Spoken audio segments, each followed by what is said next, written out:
We'd like to brighten your day up with our very special guest, a new member of the team we'd like to introduce to you, Kimberly Layton from Color Design Development Group. And Kimberly, thank you so much for joining us today. Thank you, Steve, for having me. We've got some great plans for you with some of our upcoming projects. But Terry, color. Color is so important. I mean, I know a little bit of color for the inside for decorating. I know that, you know, we use browns in the family room because it's comfy.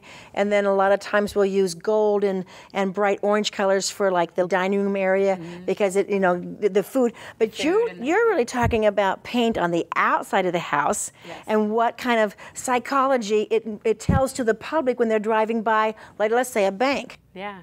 Oh, like a bank. Well, first impressions are everything. You might want to look at a bank and the colors that we see are like blue because they're trustworthy, they're safe, they might be where you want to put your money in. So colors used at all different levels to create that commercial branding. And for it's commercial for homes or HOAs. So HOAs, for example, you know, they'll probably establish a color that they want to create, whether it's more of an apartment living or retirement living. Tell me a little bit about that.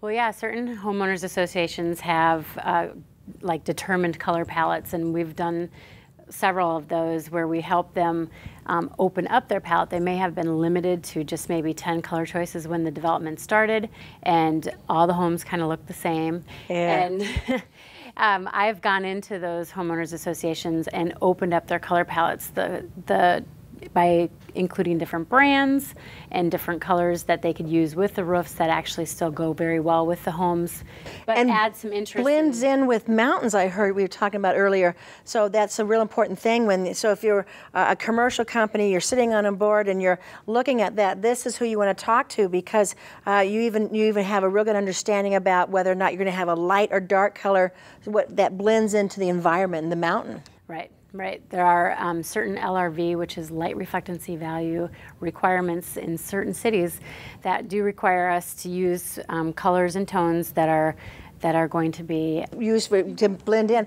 Now, so you're talking about some of the different things. We were saying one of the big things is stone, you know, the brick and the stone. That's the 2000s look. It used to be everything was white and pink, and we had kind of a Southwest look, and we've definitely moved into a almost Denver-y, much different color. So you're dealing with paint and stone and roofing and the psychology on the outside of what you're attracting, and then just creating a feeling and an emotion about it when they see it. Yes, absolutely. Oh, beautiful. And then another thing that we specialize in doing is going out and taking a photograph of the home prior to any of the work being done and actually imaging it right onto the home pictures so that they can see the before and after before they actually... And to get improved, and it used to be, you know, home was just painted with one color. You know, it was just bang, and yet in the last year, you know, decade, we definitely saw a lot of different colors. So how many different colors can I put on my house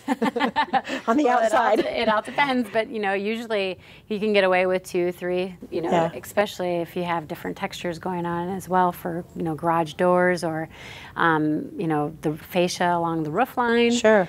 And front doors. I always love to put color on front doors. And it's almost like makeup for ladies, okay? A little bit of this color to bring out the door. And I love a red door, by the way. Me too. Don't you? Yes. You know, one of the things that I love about what Kimberly does is the fact that it really takes away from the homeowner going out to the local paint store, buying a half a dozen colors. Yeah. I get there to go paint the house and I see a splotch of this color, a splotch, and it's like a whole row of colors. And then they want you to decide. And then it's like, okay, it could be either one, and you decide. Her system makes it so that you could literally see all those colors in the way that the home is going to look. And we even did a display at one of the recent home shows where Kimberly was at our booth, and we tried to ask the attendees, can you tell which is the real picture and which is the computer-generated picture? And a lot of people couldn't tell the difference. Right. And that really helps because, you know, it can make such a big difference. It makes your house look bigger. I mean, if it's done right, you can have a house look bigger. You can have it you can even have a different look of quality. I'm talking back to commercial. Yeah. You know, one color is going to be more for the higher end restaurant than versus the restaurant that's barbecue or us, you know, and it's going to have a different color to get on in here at the lower price. It's the psychology of color, and it's really true. And you know, this, so from a commercial standpoint, right out front, that is your advertising. Let people know this color is telling you what we have inside for you. They're motivated. Exactly. Yes. Exactly. So get that psychology, Kimberly, out there, and let's get the right colors on these buildings. That's right. And if you're motivated to find out what your key colors are, Kimberly, how can they contact you? You can reach me at 480-251-7757 or visit my website at colordesignllc.com. And you can always check out all the great work that Kimberly's going to be doing on our projects at imagehomeimprovementshow.com. All right, it's time to get your boots on, get your gloves on. We're going to the field.